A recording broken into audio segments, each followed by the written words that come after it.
What is the internet doing to our brains? The internet is changing how we think and remember things. How do you deal with the algorithms? Learn why I created AstroBrain. Trying to answer this question, Nicholas Carr published The Shallows in 2010.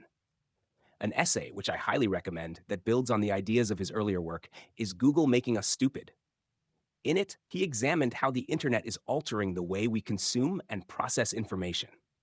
Carr noticed that the internet, or more specifically, the ability to Google anything at any time, had reduced his need to memorize information.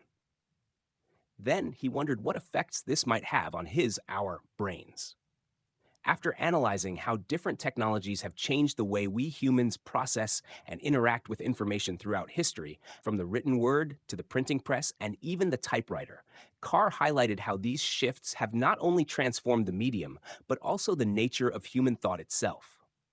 For instance, when Friedrich Nietzsche adopted a typewriter due to his failing eyesight, even his writing style changed, becoming more terse and aphoristic. Carr used such examples to illustrate how new technologies can subtly, yet profoundly, reshape how we think and reason, often in unexpected ways. However, he also warned of the downsides of using these tools in ways that erode deep thinking and personal autonomy. Fast forward to today, and the challenge has only intensified with the dominance of mainstream social networks, driven by instant gratification and constant engagement. How many phone numbers can you remember today? I bet you've experienced effects similar to those described by Carr. If you're old enough, you probably used to know a bunch of phone numbers by heart. I sure did. And what about music?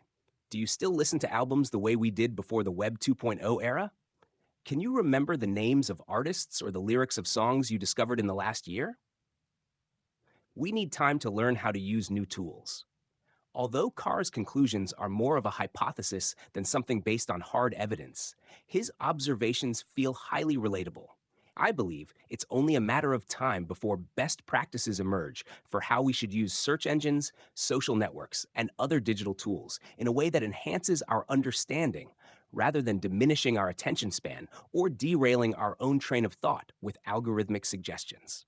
After all, every new technology requires time until we can clearly identify all its pros and cons. Did you know that shoe stores used to have devices called fluoroscopes that used X-rays to show how well shoes fit? It took decades to recognize the health risks like cancer due to X-ray exposure. Eventually, these machines were banned. Is there something we can do? I think so. But I believe that it requires us to be more active and mindful when using online services, thinking carefully about what we want and need, rather than passively letting algorithms decide for us. This is one of the reasons why I created AstroBrain. By using it daily and challenging yourself to beat your record, you can gradually train your brain and improve your ability to remember numbers. The app is designed to let you start at your own pace and increase the difficulty as you improve. It was inspired by Sarah Garcia Alonso's explanation, in Spanish, of how numerical tests are used in astronaut selection processes.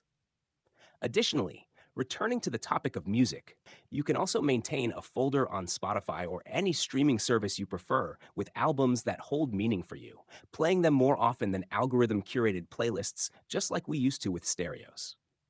Moreover, tools like Anki and Obsidian can help you organize your thoughts and learn in a deeper way. In future posts, I'll share some of my AI-powered workflows involving these tools, so stay tuned. How about you?